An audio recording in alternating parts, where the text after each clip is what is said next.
오늘은 이제 6장 말씀을 함께 나누도록 하겠습니다. 하나님께서 이 복음의 시작,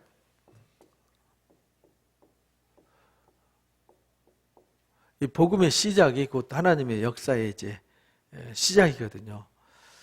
복음의 시작이라는 말은 이 복음이 곧 뭐냐면은 예수 그리스도예요.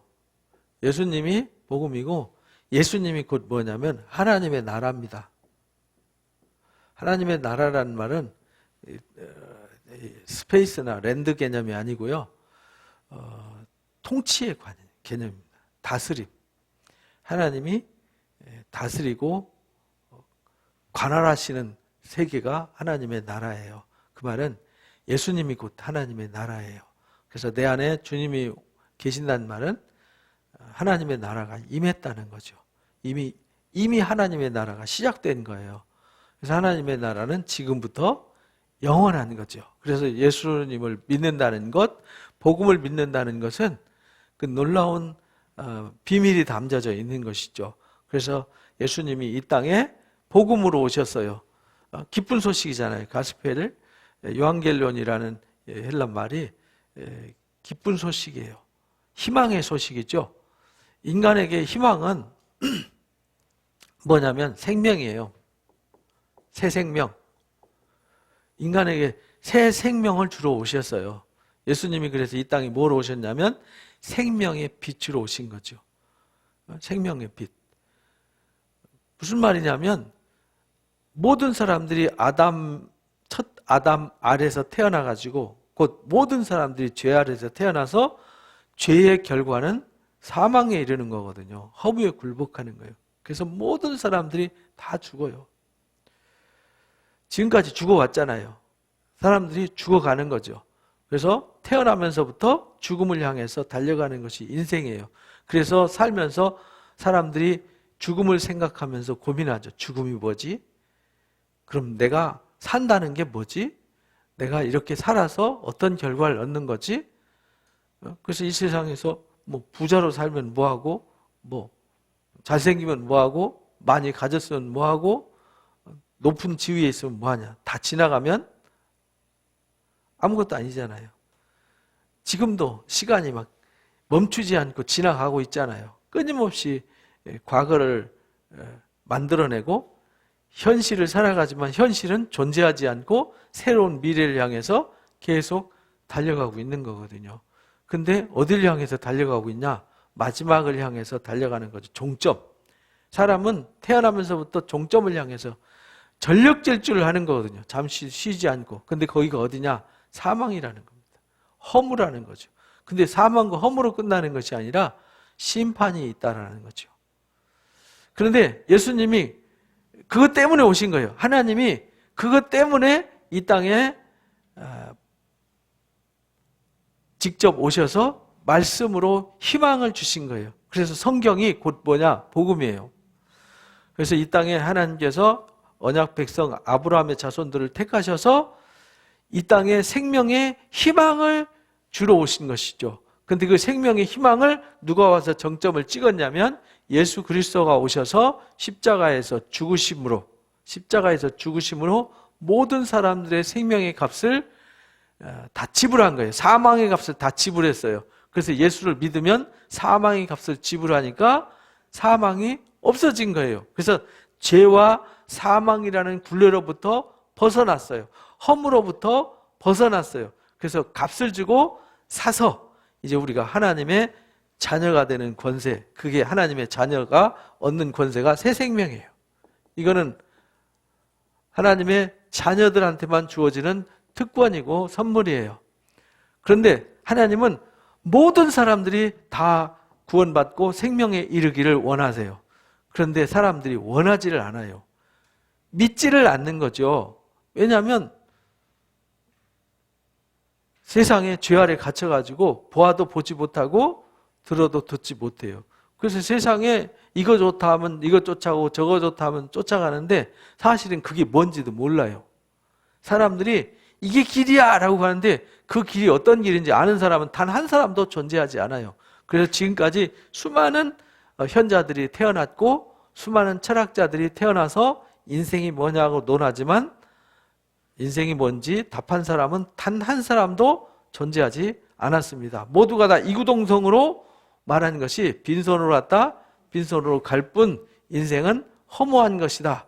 그러니까 사는 거라도 제대로 살아라. 그래서 공자도 그렇게 말했어요. 내가 사는 것도 모르는데 내가 죽음을 어떻게 하냐. 사람은 사는 것도 모르는 거예요. 어디서 왔는지도 모르는 거죠. 왜 사는지도 모르는 거죠. 그런데 사후의 세계는 어떻게 알겠어요? 모르죠. 그래서 그걸 알게 해주신 분이 하나님이세요. 왜냐하면 만물을 창조하신 분이 하나님이세요. 하나님이 만물을 창조하셨어요. 하나님이 만물을 경영하세요. 근데 그걸 어떻게 하냐? 그렇잖아요. 우린 중간에 태어나가지고 천지 창조하는 거 못 봤잖아요. 하나님이 경영하는지 못 봤잖아요. 이미 되어지는 과정만 아는 거죠. 그래서 하나님께서 이 복음을 증명하셨어요. 그 증명한 것이 뭐냐? 성경이에요. 성경은 증명하셨어요. 뭘로 증명하냐? 이 성경을 우리는 다른 말로 하나님의 언어잖아요. 하나님의 언어. 그래서 하나님의 말씀이라고 그래요. 하나님이 말로 증명하셨어요. 말로.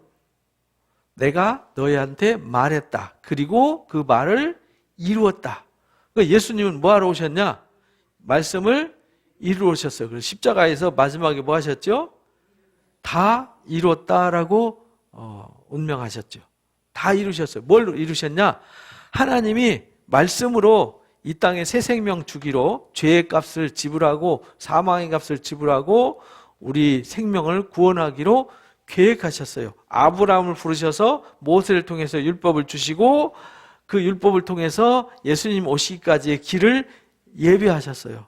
그래서 예수님이 마태복음 보면은 선지자들이 말한 그 말씀을 내가 이루었다. 예수님이 행한 것이 선지자 이사야를 통해서 하신 말씀을 이루려 합니다.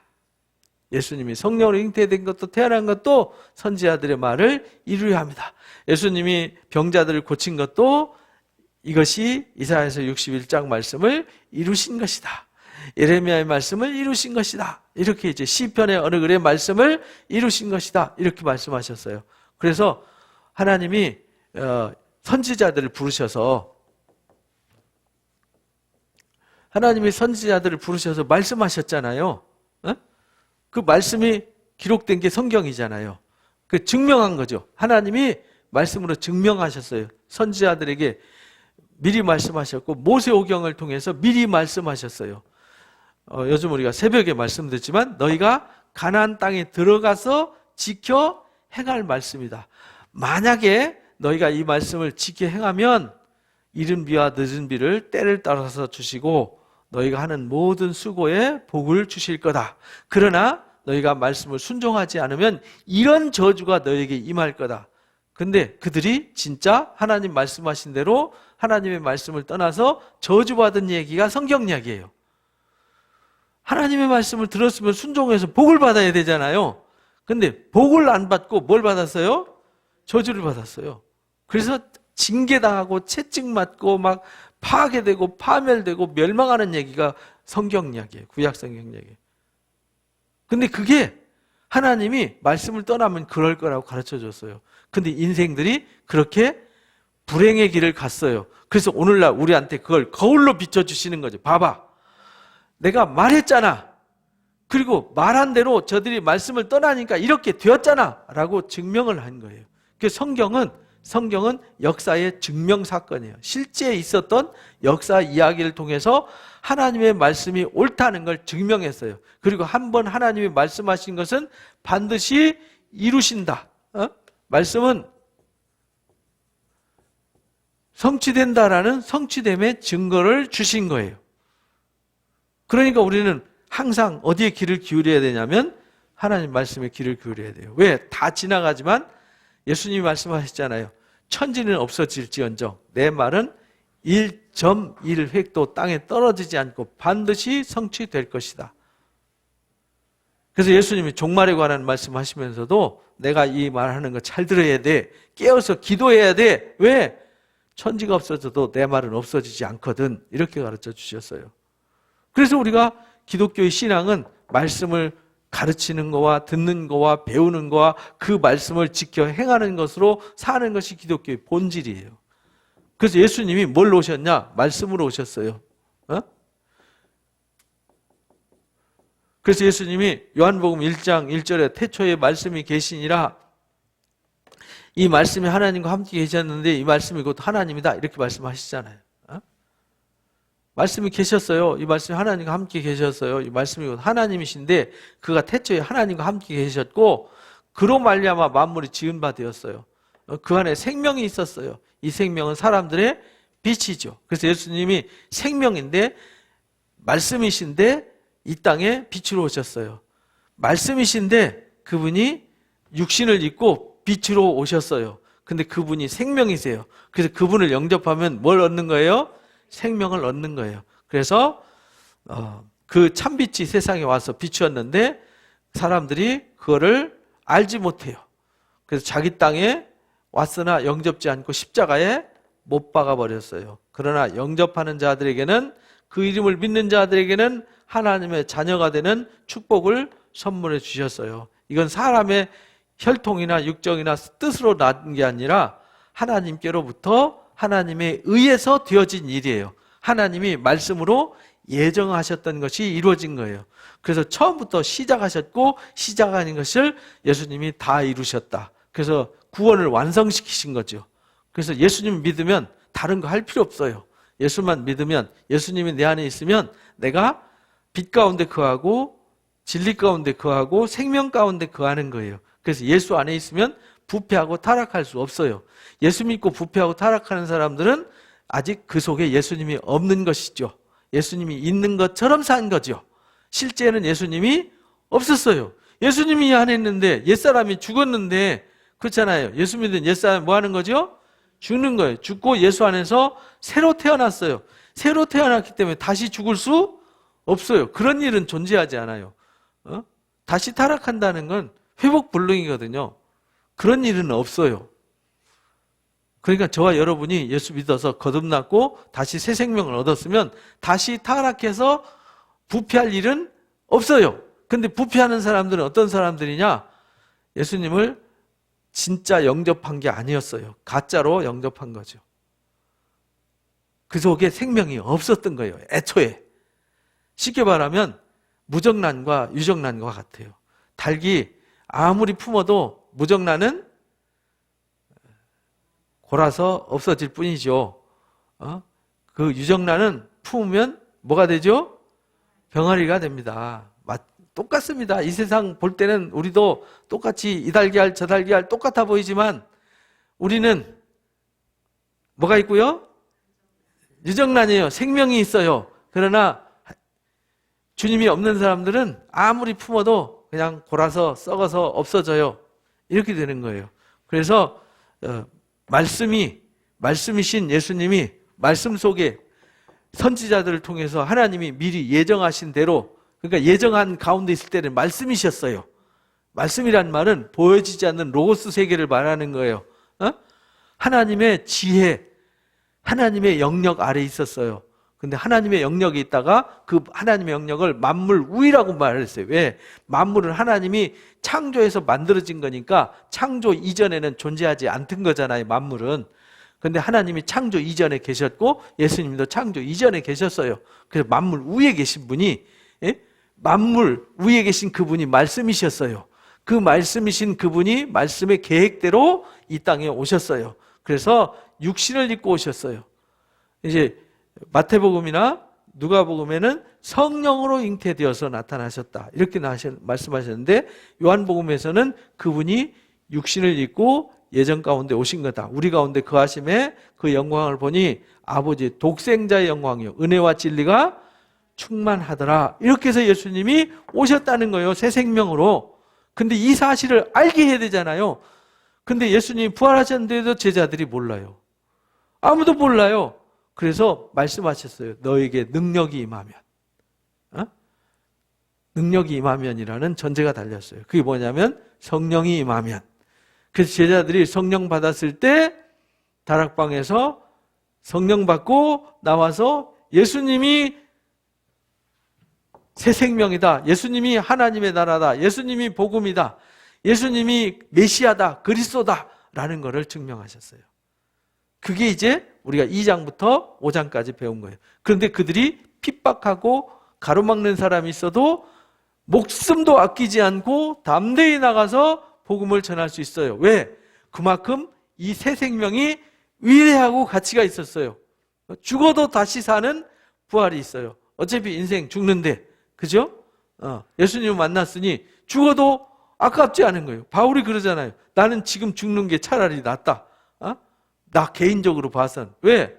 육체의 옷 벗어버리고 주님 만날 수 있으니까. 근데 내가 이 고생스럽고 힘들고 늙어가지고도 막, 왜냐면 60 초반까지 늙어서 막 병 들어가지고 힘든, 그때 60하고 오늘날 60하고는 차원이 다르잖아요. 요즘으로 보면 8, 90 되신 분이거든요. 막 감옥에 갇히고 막 정처없이 떠돌아다녀 몸이 만신창이가 된 상태거든요. 괴롭죠. 힘들죠. 그럼에도 불구하고 복음을 전하는 이유는 한 생명이라도 더 살리고 싶어서. 그런 마음으로 했단 말이죠. 그래서 바울은 차라리 내 개인적으로는 죽어서 주님 앞에 가는 것이 유익하지만 아직도 내가 육체의 가운데 머물러 있는 것은 너희를 위한 것이다. 이렇게 가르쳐 주셔서요. 그만큼 이 복음이 위대했어요. 그래서 사도들이 순교하기까지 복음을 전한 거예요. 그만큼 가치를 아는 거죠. 가치를 아니까 목숨도 귀한 것으로 여기지 않았다. 이렇게 고백을 한 거예요. 목숨보다 소중한 게 없잖아요. 아니 목숨 잃어버리면 아무것도 아니죠. 세상에 무엇은 유익이 있겠어요. 그래서 그 사실을 예루살렘의 절기 지켜온 사람들한테 전했더니 3,000명, 5,000명 구원의 수가 늘어났고 그 가치를 깨달은 사람들이 자기의 소유도 아끼지 않고 복음을 위해서 썼어요. 왜? 한 생명 살리고 구원하는 것이 더 가치가 있었으니까.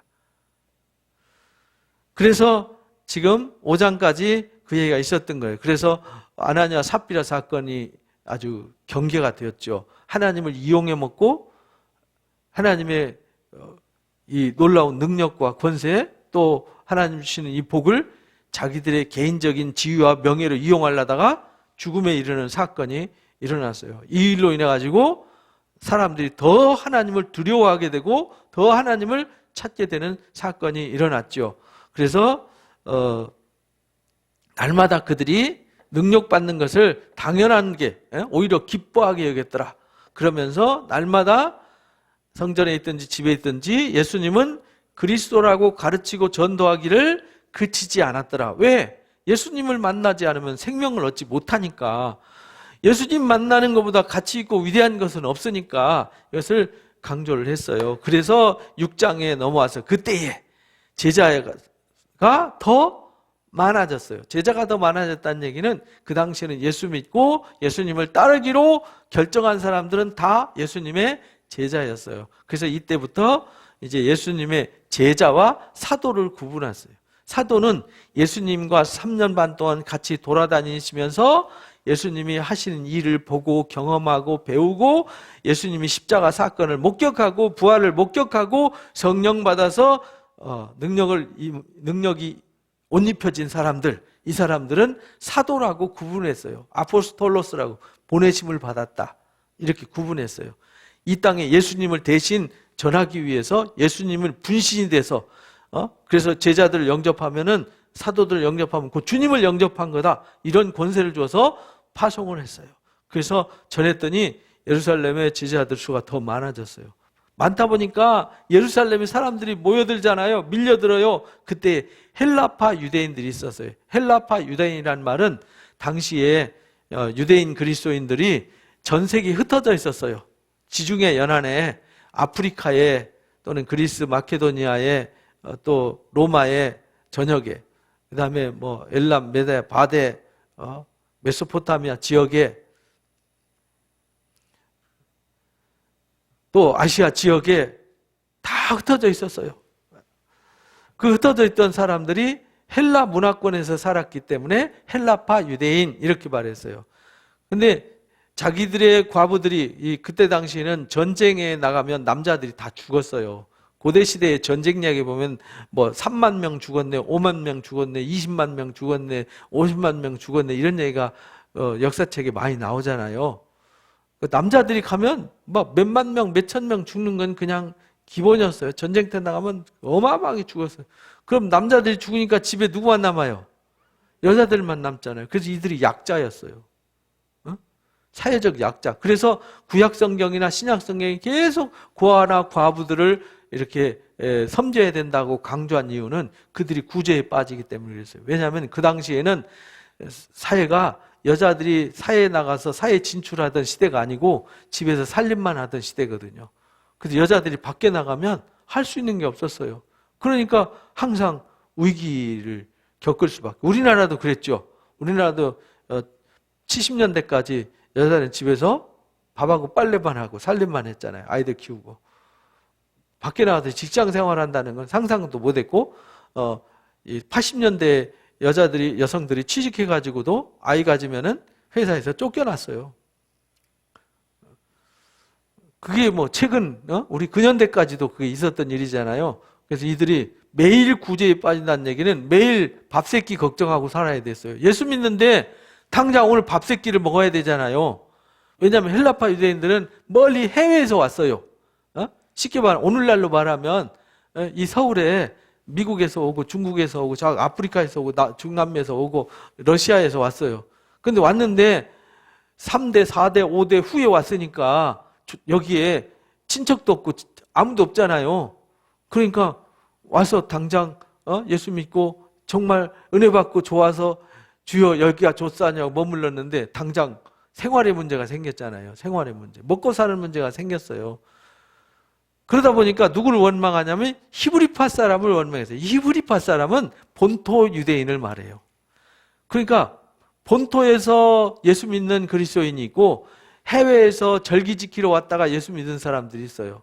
그래서 해외파는 헬라파고 국내파는 히브리파예요. 왜 히브리파를 원망하냐면 히브리파 사람들이 텃세를 해요. 이 사람은요, 동서고금을 막론하고 텃세하는 존재예요. 텃세하다 보니까 자기들끼리 모여서 자기들끼리, 왜냐면은 낯선 사람 오는 거 싫거든. 말도 잘 안 통하고. 그러니까 자기들끼리 모여가지고 자기들이 어려운 사람 다 도와주는데 저 옆에 소외된 사람들 안 돌봐주는 거예요. 그래서 12사도가 제자들을 불렀어요. 12사도로 구분했다 그랬죠. 제자들하고 불러가지고 그러는데 우리가 하나님의 말씀을 제쳐놓고 접대를 일삼는 것이 마땅치 아니하다. 왜? 12사도가 이 접대하는 일을 다 했어요. 다니면서 하는데 숫자가 3,000명, 5,000명, 10,000명 되니까 생각해 보세요. 목사 한 사람이 몇 사람 만날 수 있겠어요? 여기 가서 도와주니 저기서 응하고 쉽게 말하면 애기 낳아가지고 여기다가 애기들 100명 갖다 놨어요. 이놈 똥기저귀 채워놓으니까 저기서 응하고 저기다 똥기저귀 가르쳐놓으니까 여기서 응하니까 여기서 저 달라 응하 저기서 저 달라 응하니까 하루 종일 그거 다 진이 다 빠져갖고 진짜 해야 될 일을 못하게 되는 거예요. 그래서 형제들아 너희 가운데 성령과 지혜가 충만한 사람, 이 성령과 지혜가 충만한, 성령이 충만하다는 말은 하나님의 말씀에, 하나님의 신에 감동된 사람. 쉽게 말하면 자기가 옛사람은 죽고 새 사람이 된 거듭난 사람 이런 말이에요. 자기 육신의 생각으로 자기만 돌아볼 줄 알고 이기적인 사람이 아니라 남을 위해서 나 자신을 내어줄 수 있는 사람, 이런 희생적 정신으로 이미 준비된 사람, 이건 스스로 된 게 아니라 하나님의 은혜로 성령으로 그리고 지혜가 있어야 돼요. 지혜가 있다는 얘기는 어떤 지혜를 말하냐면 얄팍한 세상 지혜가 아니라 말씀의 지혜가 있는 사람, 하나님의 뜻이 무엇인지, 하나님 원하시는 일이 뭔지, 성경에 하나님께서 우리에게 무엇을 가르쳐 주셨는지 그걸 아는 사람, 그리고 사람들한테 뭐 받는 사람이요? 칭찬받는 사람을 세워라. 몇 명을 세웠냐면 7을 택했어요. 그래서 최초의 교회 조직이 생기는데 사도 외에 집사가 세워졌어요. 집사의 사명은 뭐냐면 성령과 지혜가 충만해서 사도들이 하던 그 일을 맡겼어요. 그 일이 뭐냐면 구제에 빠지는 일, 구제를 하는 일, 접대를 일삼는 일을 말하는 거죠. 접대하는 일. 어려운 사람을 도와주는 일, 어? 교회 안에. 그래서 성경에 하나님이 선교를 할 때 제일 먼저 해야 되는 일이 뭐냐면 집안부터 살펴라 이렇게 말해요. 그래서 갈라디아서에 그렇게 말해요. 자기 집안 식구도 돌보지 않으면서 밖에 나가서 떠들고 다니는 사람은 불신자보다 악하다는 거예요. 그래서 먼저 믿음의 집안에 할지니라. 그래서 그렇잖아요. 교회가 똑바로 서고 교회 출석하는 성도들이 바르게 살도록 도와주고 그 다음에 도와줘요. 교회 그냥 다 엉망진창인데 밖에 돕겠다 그러면은 아이고 꼴값 떨고 있네. 너희나 똑바로 사세요. 이러면은 그 무슨 선교가 되겠냐고요. 어? 그렇지 않습니까? 그렇잖아요. 집사가 자기 가정도 돌보지 못하면서 밖에 나가서 멋져 어려운 사람 돕는다라면 나는 괜찮으니까 당신 집이나 돌보시오. 이러면은 그게 무슨 권위가 서겠냐 이런 말이에요. 그래서 교회의 첫 번째 조직을 세운 목적은 성도들을 뭐 하는 일? 돌아보는 일, 돌아보고 섬기는 일 1번.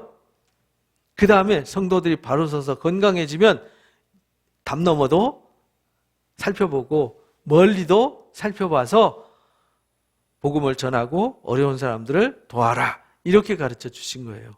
그렇잖아요. 내가 건강해야 남도 돌보는데 내가 콜록콜록 하면서 다 죽어가면서 비실비실 하면서 어려운 사람 돕겠다 그러면 나 괜찮으니까 당신이나 가서 잘하시오. 이렇게 되는 거죠.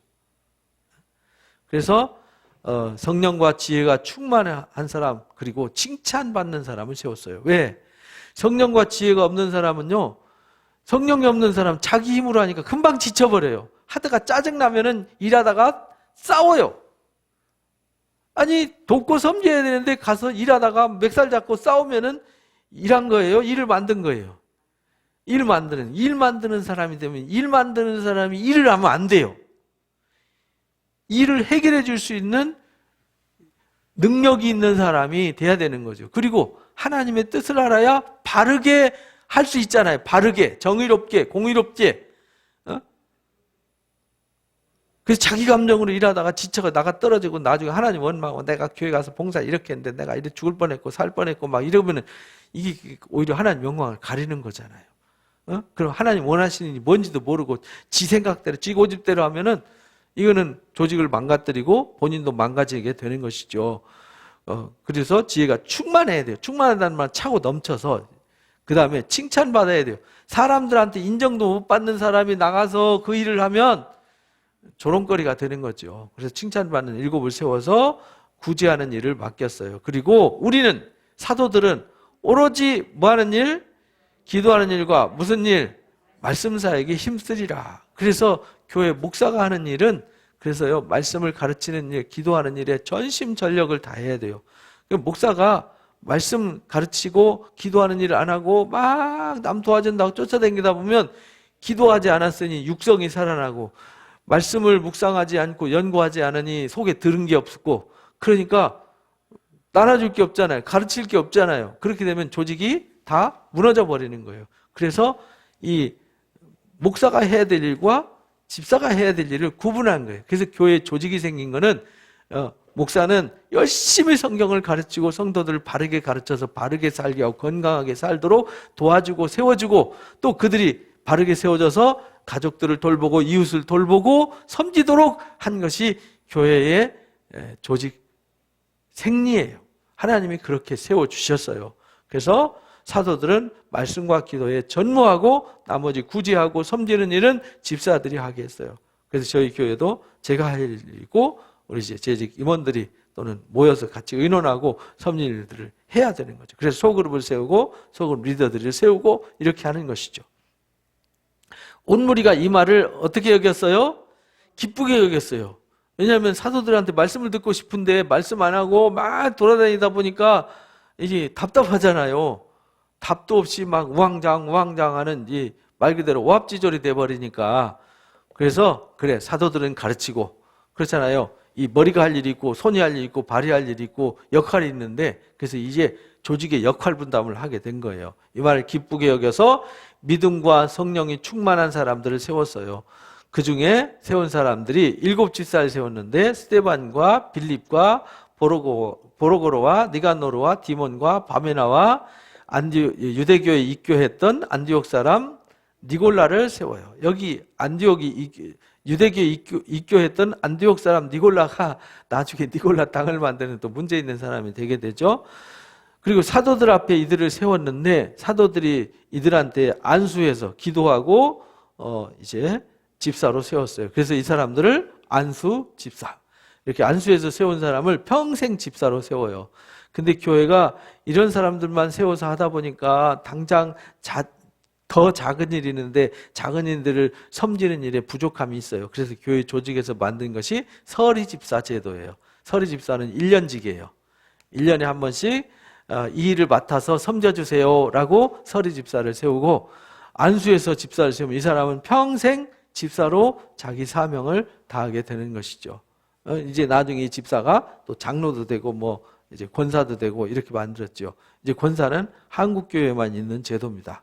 왜냐하면 남자들만 이렇게 사명을 맡겨주다 보니까 이제 우리 유교 사회는 남자가 여자를 접촉하는데 문제가 있었잖아요. 남녀 7세 부동석이라서 이제 유부남이 남의 집 아가씨 섬길 수도 없고 남의 집 유부녀를 섬기다 보면 문제가 생길 수 있어요. 사회적 문제가 생기니까 여성들을 돌보고 신방하고 상담하도록 세운 것이 권사예요. 그래서 장로는 교회 살림을 경영하고 안수집사는 남자 성도들을 돌보고 구제하고 섬기도록 가르치도록 세워졌어요. 이렇게 이제 조직이 바뀐 거죠. 1세기 처음 당시에는 7집사를 세웠어요. 이렇게 해서 조직이 이제 세워져서 각자 역할 분담하니까 하나님의 말씀이 점점 더 어떻게 됐어요? 왕성해졌어요. 그 말은 하나님 말씀이 더 많은 사람들에게 전해져서 절망과 사망과 어둠에 빠져있던 사람들이 다 주께 돌아왔어요. 그래서 새 생명을 얻고 하나님의 자녀가 돼서 하나님의 나라를 소유하게 되는 축복을 선물 받았어요. 그래서 진리의 자유를 얻어요. 그래서 계급 사이에서 살던 그들이 계급이 없어지고 다 형제 자매가 된 거예요. 한 가족이 된 거죠. 그래서 서로 자기 것이라 주장하지 않고 서로를 가족처럼 돌봐주고 섬겨주는 공동체가 생긴 것, 이 공동체를 에클레시아라고 그랬어요. 그 에클레시아를 교회라고 한 거죠. 영어로 이제 church라고 이제 번역을 하게 된 것이죠. 예루살렘에 있는 제자의 수가 더 심히 많아지더라. 그러니까 교회가 하는 일은 뭐냐면 성도들을 바르게 가르쳐서 건강하게 세워서 그들이 각자 자기 위치에서 자기 역할을 하게 해야 구원의 수가 더해지게 되더라. 이렇게 말하는 거죠. 허다한 제사장의 무리도 이 도에 복종하니라. 허다한 사람들이 주께 돌아오기 시작했어요. 왜? 지금까지 경험해보지 못한 유대인들은 어디 가면 항상 기죽어서 살았어요. 왜냐면은 바리새인들, 율법사들, 서기관들, 뭐 제사장들 만나는 사람마다 다 뭐 하는 일만 하죠? 지적질만 했어요. 지적질. 정죄하는 일, 비난하는 일. 그러니까 항상 죄인처럼 그냥 웅크리고 그렇게 살았단 말이죠. 주눅 들어가지고 거기다가 로마 사람들 와서 잔소리하지, 이 지도자들 와서 잔소리하지, 이 동네 와서 잔소리 듣지, 저 동네. 그러니까 막 맨날 기죽어갖고 이러고 맨날 세금 여기서 뜯어가고 저기서 뜯어가고 진짜 영육간에 완전히 피폐한 삶을 살아가는데 예수 믿었더니 진짜 희망을 주시고 내 자존감과 인격이 땅바닥이었는데 내가 하나님의 자녀라는 자존감을 회복시켜주고 나를 찾은 거죠. 나를 찾고 내가 진리의 자유자가 되어서 내가 만물 아래, 사람 아래에 있는 것이 아니라 권력 아래에 있는 것이 아니라 하나님의 품 안에 있어요. 예수 그리스도 안에 있어요. 예수 그리스도와 동격으로 같은 형제 자매가 돼 있어서 신분 노예여서 사람도 아니었고 사람 취급도 못 받았는데 형제여 자매여라고 하는 놀라운 신분을 회복했어요. 그래서 어디 가든지 똑같은 대접을 받고 존경받고 인정받고 사랑받는 위치를 찾은 거죠. 자존감을, 자기를 찾은 거예요. 그러니까 사람들이 물밀듯이 밀려오는 거죠. 그리고 죄로부터, 죄의 속박과 정죄의 속박으로부터 벗어나서 진리의 자유를 얻게 된 거예요. 하늘의 기쁨을 회복하게 된 거예요. 너무 기뻐요. 너무 행복해요. 그래서 그 기쁨을 혼자 누리지 못해서 옆에 사람들한테 전한 거예요. 그러니까 우리가 복음을 전하는 건 억지로 심부름해서 복음 전하고서 전하는 것이 아니라 내가 가슴이 뛰면 내 속에 하나님의 복음이 들어와서 내 가슴 속에 이 소망이 들끓으면 이 생명이 역동성이 살아나면 죽어가고 병들어가고 올무에 매여서 저주 아래 갇혀서 노예처럼 살고 종처럼 살아가는 사람들이 불쌍해서 어떻게 하면 저에게 나에게 주신 이 자유와 기쁨과 생명을 얻게 할까? 그걸 시키지 않아도 하라고 하지 않아도 할 수밖에 없는 거예요. 그래서 이들이 말씀이 점점 흥황해가지고요 제자의 수가 심히 많아지고 제사장들까지도 회개하고 돌아오는 놀라운 일들이 있었어요. 그때 스데반이 은혜와 권능이 충만하더라. 7 집사들도요 막 열심히 성령이 충만해가지고 말씀이 충만하고 지혜가 충만해서 열심히 가서 봉사하니까 더 힘이 넘쳤어요. 이게 신기한 것이 은혜가 들어가면요 열심히 섬기면서 열심히 봉사하면서 하는데 콧노래가 나와요. 신바람이 나요. 감사해요. 정말 살맛 나는 거죠. 그 세상에서도요 그 메슬로우가 이제 사람이 이게 욕구 단계가 있다 그러잖아요. 가장 기본이 생리적 욕구예요. 먹고 사는 문제. 그리고 먹고 살면은요 안전해지고 싶어요. 평안하게 안전을 누리고 싶죠. 그 다음에 뭔가를 성취하고 싶어요. 안전하면은 뭔가를 성취하면은 그 위에 군림하고 싶어해요. 근데 군림하고 나면 별거 아니잖아요. 그래서 대접받고 존경받고 싶어요. 그래서 사회에 자기 뜻을 실현하기 위해서 자기가 번 거 희생하고 자기가 배운 거 희생해서 인정받고 싶어요. 그래서 사람들이 마지막에 인정의 욕구로 마무리가 되는 거예요. 그래서 이 사도들이 성령이 충만하니까요 놀라운 능력이 나타났어요. 민간의 표적과 기사가 나타나요. 그러니까 이 일로 인해 가지고 자유민들, 구레네인들, 알렉산드리아인들, 길리기아, 아시아에서 온 사람들이 회당에서 스데반과 논쟁이 붙었어요. 이게 외부에서 온 사람들이에요. 자유인들은 뭐냐면 율법도 없어요. 이런 어떤 것에 얽매이지 않아요. 그리고 이제 구레네 사람들은 아프리카 북부에 있지만 지금 리비아 땅에 있는 사람들이에요. 알렉산드리아는 애굽의 그 핵심 문화 도시예요. 그다음에 길리기아 사람들은 여기 대학 도시예요. 여기 사도 바울이 거기 출신이죠. 길리기아 5지방. 아시아 사람들은 이 에베소, 서머나 버가모, 두아디라 뭐 이런데 4대 지방 있는 거기 교회예요. 거기 있는 사람들이 왔어요. 여기 유명한 사람들이 공부 좀 하고 똑똑하고 잘난 사람들이 온 거죠. 근데 스데반 집사가 복음을 전할 때 이 충돌이 일어난 거예요. 변론을 할 때 스데반이 지혜와 성령으로 말함을 그들이 감당하지 못하더라. 그러니까 대단한 지식과 철학과 능력이 있다는 사람들도 감당치 못한 사람들이 누구냐? 성령과 지혜가 충만한 예수님의 제자들이었어요. 사도들과 이 제자들을 능히 감당할 수 없었어요. 사람들이 안 되니까 안 되면요 악수를 두죠. 사람이 이상하게 악한 존재예요. 내가 해서 안 되면은 돈 줘가지고 야, 쟤 한 대 때리고 와. 그래서 여러분 드라마 보면 그런 거 많이 나오죠. 영화. 그렇죠? 막 돈 가진 회장들이 막 돈 가진 권력자들이 자기 힘으로 안 되니까 막 이 청부업자들한테 시켜가지고 쟤 막 가서 차로 밀어버려. 막 가서 집 다 사버려. 그래가지고 쫓아내버려. 막 이렇게 하잖아요. 여기도 똑같았어요. 이 하나님 믿는다는 사람들도 돈 주고 매수해가지고요 모함을 해가지고 재판장에 세웠어요. 스데반 집사를. 자기가 지니까 말빨이 딸리니까 자기 뜻이 안 세워지니까 스데반을 죽이려고. 그래서 예수님도 그래서 십자가에 못 박아버렸잖아요.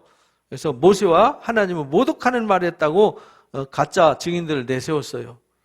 백성과 장로들과 서기관들을 그래서 막 충동시켜요. 저 인간이 이랬다 저랬다 막 하면서 모함해가지고 충동시켜서 공회, 재판정에 세워요. 공회가 재판정이거든요. 그때 당시 이스라엘 나라를 움직이는 70명으로 구성된 72인의 그 공회라는 게 있었어요. 거기서 이제 나라의 모든 법을, 우리나라로 말하는 국회죠, 국회. 거기 공회에 이르러가지고 거짓 증인을 세워가지고요. 이 사람이 거룩한 곳, 성전이죠. 성전을 모독하고 율법을 거슬러 말한다. 이래가지고 막 고발하는 거예요. 자기 말로 안 되니까 돈과 뇌물 줘가지고 가짜 증인들 내세워서 모함을 해가지고 죽이려고 해요. 그의 말에 이 나사렛 예수가 이곳을 헐고 모세가 우리에게 전파한 규례를 고치겠다함을 우리가 들었노라. 이 사건이 계속 유대교인들이 기독교인을 핍박하는 근거가 되는 거예요. 예수님도 성전을 헌다, 하나님의 아들이었다, 신성 모독이다 해가지고 십자가에 못 박아야 된다, 이렇게 이제 모함해가지고 예수님, 죄 없는 예수님을 십자가에 못 박은 거잖아요. 여기서 스데반도 예수님이 여기 헐고 다시 세운다고 그랬다, 뭐 이런 이제 헛소문 퍼뜨리고 모세에게 준 율법을 폐하라고 그랬다, 고치겠다. 왜냐하면 율법을 고친다는 건 그 당시에 사람들한테는 상상할 수 없는 일이었거든요. 이러니까 막 민심이 막 동요를 해가지고, 이 군중이라는 건요, 이 루머를 퍼뜨려서 휘젓으면은 군중들은 벌떼처럼 일어나는 거거든요. 그래서 요즘 정치인들도 어떻게 루머를 만들어서, 어떻게 이슈를 만들어서 막 언론을 이용해가지고 이 한 이슈를 만들까? 그러면 국민들은요, 뭣도 모르고 이리 갔다 저리 갔다 이러잖아요. 근데 요즘은 잘 안 통해요. 왜? 이 정보가 다 열려 있어서요. 딱 보면 쇼하고 있군, 장난하고 있군, 다 알아요. 그래서 고치겠다함을 들었노라 하거늘 공회 중에 앉은 사람들이, 이 재판석에 앉아 있는 사람들이 스데반을 주목해서 봐요. 재판에 섰는데 스데반 얼굴이 어떻게 됐어요? 천사 얼굴 같더라. 천사 얼굴 같다는 말, 얼굴이 빛이 났다는 거예요. 막 성령이 충만해 섰는데 막 얼굴에 광채가 나는 거죠. 그러면서 스데반 집사가 설교를 해요. 그 설교 내용이 7장 이야기예요. 7장에 스데반 집사가 설교하는데 제사장들이 이르되 이것이 사실이냐 하니까 스데반이 이르되 여러분 부영들여 들으소서, 우리 조상 아브라함이 있기 전 메소포타미아에 있을 때 영광의 하나님이 그를 거기서 불러내셨습니다. 내가 내일 보일 땅으로 가라 해가지고 이 일이 시작되지 않았습니까? 그래서 모세오경 이야기를 하는 거예요. 그래서 이 7장 보면 모세오경과 예수님이 이 땅에 등장하기까지의 역사를 쫙 설명해요. 우리도 그 정도 돼야 돼요. 그래야 우리가 복음을 전하죠. 그래서 우리가 성경을 읽고 배우는 것이죠. 왜? 하나님이 무슨 일을 하셨는지 아셔야 되잖아요. 어떻게 일하셨는지 아셔야 되잖아요. 예수님이 누군지 알아야 되잖아요. 예수님의 복음이 어떻게 오늘 우리에게까지 왔는지 알아야 되잖아요. 어떻게 우리 손에 들려진 이 성경이 성경이 되었고 이 성경이 도대체 무엇인지 알아야 되잖아요. 그래서 제가 요즘 유튜브에 성경이란 무엇인가 해서 유튜브에 올리고 있어요. 그러니까 그런 거를 여러분들이 보시고 참고적으로 상식적으로 알아야 돼요. 그래야 스데반 집사가 담대하게 복음을 전해서 그들에게 일깨움을 주듯이 우리도 담대하게 물음표를 달고 있는 사람들한테 명확하게 그건 이래서 이런 거야, 하나님이 이렇게 일하신 거야, 우리한테 이렇게 주신 거야, 하나님이 여기까지 일하셨어, 이렇게 일하셨어 라고 우리가 말할 수 있어야 된다라는 거예요. 그렇게 했더니 더 많은 사람들이 주께 돌아오고 또 새로운 역사가 준비되어져요. 하나님은 그래서 이 복음을 오래전부터 준비하셨어요. 만물이 만들어지기 전부터 복음이 준비되었어요. 만물이 시작되어지고 타락했을 때에 하나님이 그 복음을 이 땅에 보내주셨어요. 그리고 그 복음을 듣는 자들, 믿는 자들이 만물로부터, 만물은 부패, 타락, 심판, 정죄, 사망, 죄 이 아래 갇혀 있는 거죠. 죄와 사망 아래 갇혀 있는 이들을 거기서 건져내는 것을 구원한다 이렇게 말해요. 건져냄을 받았다. 그래서 거기서 빼내서 만물 아래 지배받고 죄의 종으로, 사망의 종으로 살다가 영원히 불못에 던져지는 심판으로 사는 것이 아니라 자유자로 살고 만물 위에서 만물 다스리는 자로, 그래서 만물을 다스리는 주인된 아들로 살게 한다. 그래서 하나님의 자녀가 되는 권세를 주신다. 이 놀라운 복음의 비밀을 깨달으셔서 우리는 하나님 나라의 주인공이 되시고 새 생명 가운데 지금부터 영원까지 찬송하면서 우리는요, 허무와 사망이 우리에게 어떻게 할 권세가 이미 사라져버렸어요. 우리는 영생을 소유하고 하나님 나라를 소유한 사람들입니다. 이 안에서 기뻐하며 즐거워하며 찬송하면서 주님 나라를 향하여 나아가시기를 주님의 이름으로 축복합니다.